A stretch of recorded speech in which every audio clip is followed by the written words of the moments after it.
ಇದೆ, ಕರೆಕ್ಟ್ ಅಲ್ವಾ? ನಮ್ದು ಪಾಪ್ಯುಲೇಷನ್, ಇಂಡಿಯನ್ ಪಾಪ್ಯುಲೇಷನ್ ಅಲ್ಲಿ 49% ಯಾರೆಲ್ಲ ಮಿಲೇನಿಯಲ್ಸ್ ಇದಾರೋ, ಜನ್ಸೀಸ್ ಇದಾರೋ ಅಥವಾ ಆಲ್ಫಾ, ಇವ್ರಿಗೆಲ್ಲ ಮೆಂಟಲ್ ಫಟೀಗ್ ಆಗ್ತಾ ಇದೆ ಅಂತ. ಯಾಕೆ? Just because of life style. ನಮ್ಮ ಲೈಫ್ ಸ್ಟೈಲ್ ಅಲ್ಲಿ ನಮ್ದು ಸ್ಲೀಪಿಂಗ್ ಪ್ಯಾಟರ್ನ್ ಕರೆಕ್ಟ್ ಇಲ್ಲ, ವಾಟರ್ ಇಂಟೇಕ್ ಕರೆಕ್ಟ್ ಇಲ್ಲ, ಅಥವಾ ಫಿಸಿಕಲಿ ಯಾರೋ ಆಕ್ಟಿವಿಟಿ ತುಂಬಾ ಕಡಿಮೆ ಮಾಡೋದು, ಅಥವಾ ಪ್ರೋಟೀನ್ ಇಂಟೇಕ್ ಕರೆಕ್ಟ್ ಆಗಿ ಕೊಡದೇ ಇರೋದು, ಪಾಸಿಟಿವ್ ಜನದ ಜೊತೆ ಇಲ್ಲದೆ ಇರೋದು, ಅನ್ಹೆಲ್ದಿ ಲೈಫ್ ಸ್ಟೈಲ್, ಜಂಕ್ನ ಎನಿ ಟೈಮ್ ತಿನ್ನೋದು, ಇದೆಲ್ಲ ಮಾಡ್ತಾ ಇದ್ದಾಗ ಏನಾಗುತ್ತೆ ಅಂದ್ರೆ ಪ್ರಾಬ್ಲಮ್ ಸ್ಟಾರ್ಟ್ ಆಗುತ್ತೆ. ಆಗ ಮೆಂಟಲ್ ಫಟಿಗ್ನೆಸ್ ಆಗೋದು.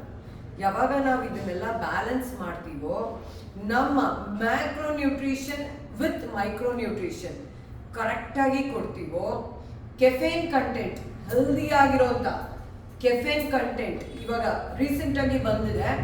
ಈ ಹೆಲ್ದಿ ಕೆಫೇನ್ ಕಂಟೆಂಟ್ನ ಕೊಡೋದ್ರಿಂದಾನು ಏನಾಗುತ್ತೆ, ಸೊ ಆ ಮೆಂಟಲ್ ಫಟಿಗ್ನೆಸ್ ಇರಲ್ಲ. We enjoy our energy, right? Just pocket friendly ಇದೆ, ಸಿಕ್ಕಾಪಟ್ಟೆ ಎನರ್ಜಿ ಲೆವೆಲ್ಸ್ ಚೆನ್ನಾಗಿದೆ. ನಾನಂತೂ ಎಕ್ಸ್ಪೀರಿಯನ್ಸ್ ಮಾಡ್ತಾ ಇದ್ದೀನಿ. Are you ready? Ready means DM me, text me. Okay? Thank you.